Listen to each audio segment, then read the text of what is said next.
Welcome to Insights into Success, where with your host Paul Dodds, we hope to educate, inspire and motivate you to achieve your own personal success. We talk to guests from all around the world from a variety of walks of life to hear the realities of their own journey to success. What challenges have they faced? How have they coped with failure? And what have been the keys or will be the keys to their own success? In our Read to Succeed interviews, we talk books that have inspired our guests, and for some, they share their secrets to marketing success. Join us as we give you insights into success. Okay, welcome back to Insights into Success. We're going to do a short segment called Read to Succeed, and our special guest, Kyle, has agreed to stay on and share with us some information about some books he reads. So, Kyle, take it away. What books have inspired you? Okay, so we were discussing before we hopped on here. It's hard to pick. It's hard to pick just a few because there's been a lot of good ones over the years. But of the ones I had on my bookshelf here that were standouts, the first one is there's this book called The Four Agreements, and this is by Don Miguel Ruiz. I believe that's how you pronounce his name.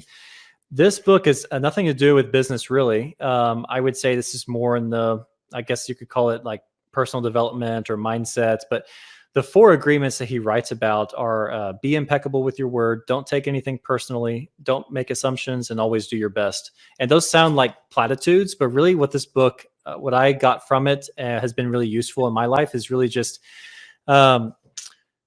it's not so much you just don't care what people think about you, but not being worried about what people think about you, but also on the flip side, not being as judgmental to other people as well. So kind of, understanding that, or one of the takeaways he says in there, I forgot what it was word for word, but something like, everyone's doing the best they can for where they're at and their level of understanding and what's going on in their life. And if you have that attitude, it's easier to be patient with people who annoy you, which has been a problem for me in the past. And it's also easier to just not take things as personally. Like sometimes people might get upset with you and you might feel like it's not your fault. And really there's miscommunications, or, you have your own biases, they have their own biases. And a lot of times that just creates conflict that's totally unnecessary. So in dealing with interpersonal communication, that's a really interesting book that I revisit like every couple of years or so. Interesting. I haven't heard of it. Okay. Yeah. So that's one to check out. It's really good. So another one, this is The Power of Habit. And I would say that this is by Charles Duhigg. So there's been a lot of books about habits, Atomic Habits. There's been a lot of books about habits that have come out over the last few years. And I would say that those are really inspired by this book. This guy was the first one that I know of to really break down how habits are formed in our brain. So really break down the science, but in an easy to understand way of how synapses are formed in our brain and neuroplasticity, which is the ability of us to form these different synapses. And it really shows you how, not only how habits are created, how we can replace or eliminate bad habits, how we can create new habits, but also how this whole hardwired system in our brain works and how other businesses can actually target that system to try to control our behavior. And they do it all the time. So a couple of examples from the book, when you're in casinos, the reason why they have all the flashing lights and the sounds going off constantly is because all those things give you a little bit more dopamine hit and just keep you more engaged. And whenever you say you make a bet on a machine, and let's say you bet $5, but you get $1 back, even though you lost, the fact that you got that you got some kind of, it's saying it's a win on the machine, gives you a little dopamine hit, and it makes you feel like you're winning, even though you're not. And there's also these little tricks that social media companies do to make their platforms more addicting for us. So for me, it's very interesting to not only understand human behavior, but for me, it was really understanding how to control my habits so that way I can set up my lifestyle the way I want it and I can be as productive as possible. So I'm really big on routines. Like I have a bedtime routine, which I think leads into having a good morning routine. And then that leads me into having a good routine for how I structure my day. And by doing that, and since I've applied these things, which was years ago, I've been able to be way more productive than I ever was in the past, which again, this was something that was always a big issue for me. I was always very ADD, could never just sit and focus for a long time. Always felt like I didn't have enough time to get everything done that I wanted to. And so this was really useful for that. And then let's see. So this other one, this is, you probably have, someone else has probably suggested this because it's one of the classics, but this is called Influence, The Psychology of Persuasions by Robert Cialdini. Yeah. And this is another book where there have been probably hundreds of books written, inspired by this one book. But this book, this guy, what he did is he broke down the different, he calls them weapons of influence. So different things that drive us psychologically. And this is extremely useful for marketing and sales. So if you understand these six different weapons of influence, you will understand really the baseline strategies of all effective marketing and sales. So just to list these off, you've got reciprocation, commitment and consistency, social proof, liking, authority, and scarcity. And he goes into detail in how our brains are hardwired to react to these things, and how even if we aren't conscious of it, how, subconsciously we are either being programmed or we are programming ourselves to think and behave in certain ways based on these weapons of influence. He calls them. I'm trying to think of a better word to describe them, but this right here is like, if you read this book, you will have the foundation of everything you need to know when it comes to marketing, as far as, okay, how do I get attention with my content? How do I engage people with my content? How do I build trust with people for our brand? How do we influence people to want to buy or want to engage? I mean, all of that.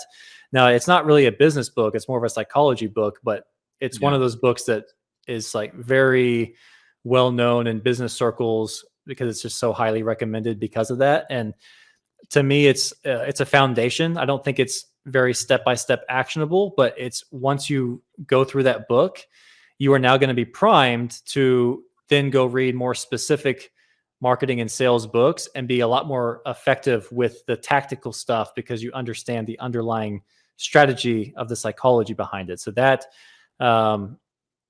one I feel like is a must read.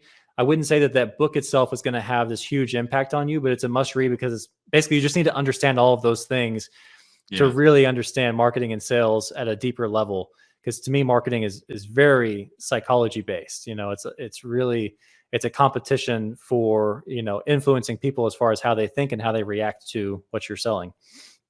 Yeah. And then the last one here, this one is probably the most applicable. This is called Building a Story Brand by Donald Miller. Right. So this, for the podcast that we just did, we're constantly, I'm talking about, you got to do research on your ideal customers, and you got to talk, you got to create content in a way that's focused more on them and not on you. This book is the framework to do that. So you don't have to, if you were to read Influence and then read this, you would be set up to come up with a marketing strategy that would be really good without having any background in sales and marketing. And so this really just gives you a framework for how to create. They use a storytelling framework where you base your business around your ideal customers, where your ideal customer is the hero in the story, and your business or your product or whatever is the guide that moves them along in this journey. And they kind of show how this story arc is used and very commonly in most big movies and stories we're familiar with. So, for example, Luke Skywalker had Yoda, Batman had Alfred. So it seems like there's always someone that's kind of like giving them the guidance and helping them, fulfill their destiny and figure out their superpowers and all that. So the whole point is that you want to position it to where you're talking about your customers, the life that they have right now, the life that they would like to experience. This is going to be something that's tied to your business, and then how your product or service can help them get to that outcome. And really, it's all about them being the hero of the story. So if you help people make more money, help them grow their business, you're creating content that's talking about the struggles they're facing right now, or how they're not living up to their full potential, or whatever it is, and then painting the picture of what life would be like if they did achieve those things, and then showing them how your business, your product, your service can then help them achieve that. So it's all about, it's just basically shifting how you talk about your brand and your offerings in a way that's completely focused on them and what they care about, and not so much of a sales pitch from you. Right. Interesting. And so for you, are you a big reader? I am, but I would say probably not as much as I used to be. Well, having a young child, I'm sure, is a major distraction. Yeah, so yeah, because I've got two kids now, just Okay. like so much less spare time than I used to have. So now I do a lot more audiobooks than I did in the Yeah. past. So yeah, so I was going to get onto that actually. So how often do you read or listen, do you think, in a month? Oh, I mean, I listen almost daily. But so here's the thing. I jump around between books a lot now. So, Right. I'll be in the middle of 4 different books at a time. So it's hard to say how many books I actually complete in a month. I So would say, how do you find that, like jumping around? Are you still good at recollecting where you're at in each one? I mean, do you get confused at all? How does that work for you? yeah, I mean, there have been, so if one book gets neglected for too long, I have to just start it over because I totally forget, A lot of times these books are in completely different areas of interest. So like right now I'm reading a book, I'm reading a parenting book. I'm reading another book that's more of like health optimization, biohacking kind of stuff. So I have a lot of interests. And so it's not hard for me to pick back up where I left off as long as I don't go more than a week or two with, Yeah. picking back up into that book. And because they are different, but if I'm reading a couple of books that are in the same category, I don't like to do that because then it is confusing because, usually the author is Yeah. like, they have their vision for whatever, if it's business or whatever, they have their philosophy that they are sharing and their experiences. And I don't like to confuse those. So normally Yeah. I don't mix and match in the same category. And why is it that you'll have several books on the go at the same time? What makes you do that? So no logical reason, I can tell you that. So normally I'm listening to audiobooks whenever I'm working out or like if I'm driving by myself or something. And a lot of times it just has to do with just the mood I'm in that day. So I might read the same book for 5 days in a row, but then I get a new book and I'm excited about it and I'll read it for 2 days. Or it could be that I watched a recent YouTube video that's more of like a business video or more of a health video. And that gets me Yeah. like, oh, I want to jump back into that other book that was related to this that I'm reading. So it's really more of a Yeah. feel than Yeah. there's no coherent reason behind it. And so these days you're mainly audiobooks, is that right? I say 90%. Yeah. Wow. And so when it comes to other options, do you use Kobo, Kindle books at all, or physical books? What's outside of audio, what's your preferences? I have used Kindle in the past. I would say my preferences are paperback and audio. So if there's a book that I really want to study it, and I'm like, I'm okay, no, I'm like, I'm not going to be hopping around books. Like I'm very serious about studying this book. I will Yeah. get the audio and the physical one, and I will listen to it while I read it, and I'll highlight All right. and make notes on the paper. And I find Yeah. that helps me um, just take in the information so much better. So a lot of times, if it's just a casual read, or maybe I want to see, is this worth really doing a deep dive study? I'll do the audiobook first. And if it's something I really want to study and I want to apply this information, I'll buy the Yeah. paperback. I'll go through it again and do notes and everything like that, get Yeah. more detailed. A lot of times though, the books I'm reading, it's like, I'll read it once and I'll never read it again. And it's an enjoyable read, but it wasn't something that like I cared to, really study too much. Yeah. And with the audiobooks, do you find that your retention's good? I think so. I would say I mean, I retain the best if I use a physical book and I take notes. If I'm highlighting, Right. if I'm writing notes, I definitely retain the best that way. Yeah. But yeah, overall with audio, it works well for me. Yeah. Interesting. No, it's good. I just like to talk to everyone about their reading styles, and it's interesting different stories people tell. Some people like to listen to audiobooks at double speed. Some people like to listen to audiobooks and read at the same time. So it's just really interesting to hear people's different styles. Yeah, I definitely do a higher speed most of the time because a lot of books to me I mean, I usually read nonfiction, but it's kind of a fun read. Like sometimes I'm just interested in in hearing someone's story, like a biography or something. And it's not like I, say I'm working out or I'm kind of distracted. If I miss a couple of paragraphs, I just don't, it doesn't bother me. It's like the goal isn't to retain every single thing. It's more about just hearing the overall story or the overall message. And at other times, if I'm being a lot more intentional about it, then I want to have it slower, and I don't want to be doing things where I'm distracted while I'm listening to it, even if I am listening to it. Yeah.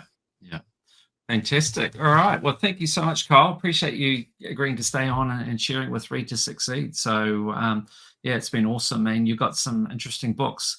One I know of, but the others I definitely don't. So what I do is I publish the suggested books on a Read to Succeed section.